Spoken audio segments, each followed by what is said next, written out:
Hello friends, Chris Lee CPA here, back with another video for you. Today we're going to talk about selling your business using a contingent price, or sometimes referred to as an earn-out deal. So when you sell your business, occasionally you'll have part of the purchase price outlined in the purchase agreement to say that it's going to be a little bit soft on it, how fixed it is. And so that is to say that part of the seller's proceeds will depend on the financial performance post sale. And so this can happen if you're selling business assets, or even if you're selling a business interest, so like stock in a business or something. So this is to say that an earnout basically says that part of the sale price is going to depend on company growth after the sale, or it might be a combination of both growth and profits. Growth can be a reference to top line, and then profits obviously being a reference to bottom line results. So when it comes to earnouts, you're generally going to report this on what we refer to as an installment sales method. So that means the gain is recognized, functionally with the proceeds, depending on the economics. So the installment sale rules takes the taxable gain from the sale transaction, and basically you pay tax as the proceeds are received. So that's a good thing. With the gain being recognized with the cash coming in the door, it gives you the ability to pay the tax. Again, the treatment is the default treatment for these sorts of transactions. However, you can elect out of the installment sales method. So this would be a very rare scenario, I would say. And you usually would do this if you had some sort of tax attribute that was maybe going to expire, that could be used to maybe offset the gain that would be triggered, so that you don't have these tax attributes that are expiring. You might choose to pull forward the gain out of the installment sales method and go ahead and recognize it so that you can use those attributes that might otherwise be expiring. So when it comes to an earnout, there are three different scenarios under which you can have, a couple different tax implications. So scenario one is a sale where you can determine the maximum selling price of the asset. It's just you don't know the sale price.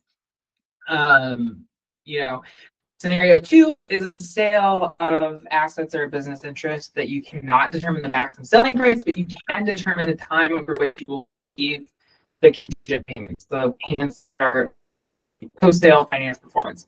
And then the third scenario is a sale where you can determine neither the maximum selling price nor the definite payment terms. This does raise the question of, did an actual sale occur? But we, however, that's kind of outside the scope of this conversation. This conversation will assume a legitimate sale has occurred. And so looking at scenario one, where you can determine the maximum sales price. So this is when the maximum amount of the sales proceeds that you as the seller are going to receive is fixed as of the end of the year of the sale. The earnout transaction is generally treated for federal purposes as if you receive the maximum possible payments at the earliest possible times under the terms of the sales agreement. So it's not as though a certain amount is fixed and then a certain amount is contingent. It's going to take all of them together and run a formula to generate a gross profit percentage. And that gross profit percentage says how much of every dollar gets taxed in a given year. So, or how much of every dollar that comes in under the purchase agreement gets taxed in a given year. So the gross profit percentage is just the total gain from the transaction, right? Like what you expect to receive minus the cost gives you the total gain. The gross profit percentage is the total gain divided by the total proceeds, and then in a given tax year, the amount of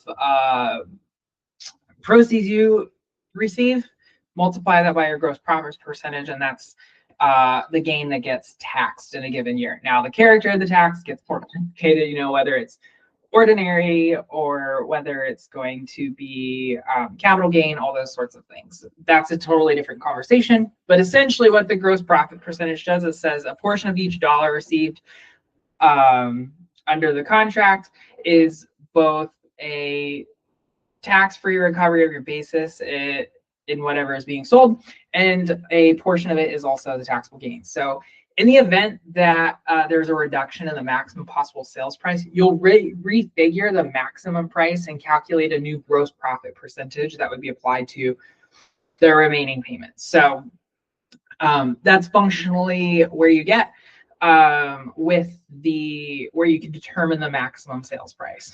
So the second scenario is if you have a fixed payment period but no maximum sales price. So when the earnout deal stipulates payments that extend over a fixed period of time but does not have a maximum possible sales price, you're generally going to allocate your basis to each contingent payment in the tax year in equal increments. So if the earnout period is 3 years or 4 years or 2 years, you divide your basis equally across the years in those increments. But if the deal specifies that there's going to be some mathematical component that changes over the years, right? So the annual contingent payment is based on a declining percentage of sales from the business or something like that, you're then going to allocate your basis across the tax years based on the that mathematical component or the arithmetic component that's in the purchase agreement. So that is where you kind of leave the straight line piece, and you're actually going to look at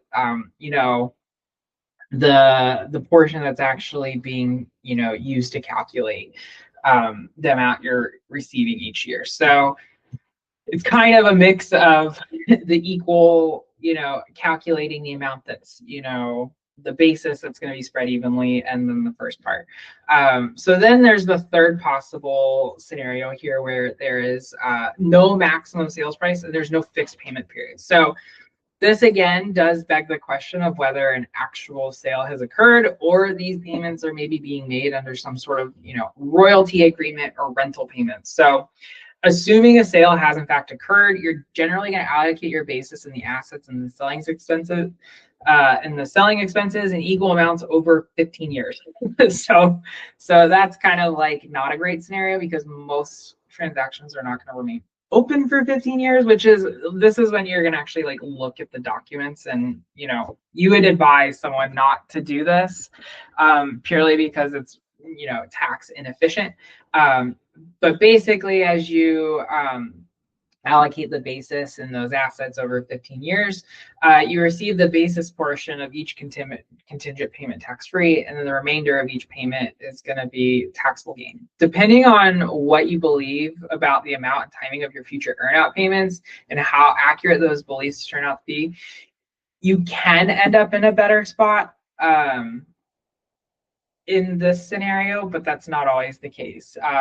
If you correctly anticipate the earnout payments will last for 7 years, the 15-year amount write-off of basis and expense looks not so good, but in such a case, you may want to renegotiate a new agreement that stipulates a maximum payout period for 7 years. But that is kind of, again, where hopefully you've got a tax advisor that's like reading the purchase agreements and providing recommendations, both on purchase price and all these other items that may be, relevant. So those are kind of the three main scenarios you can have. Again, one where the maximum sales proceeds can be known by the seller.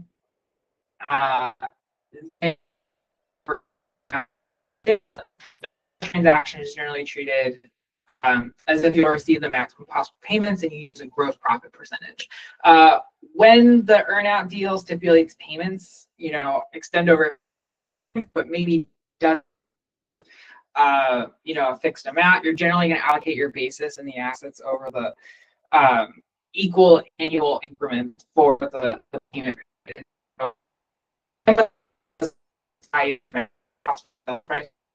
period.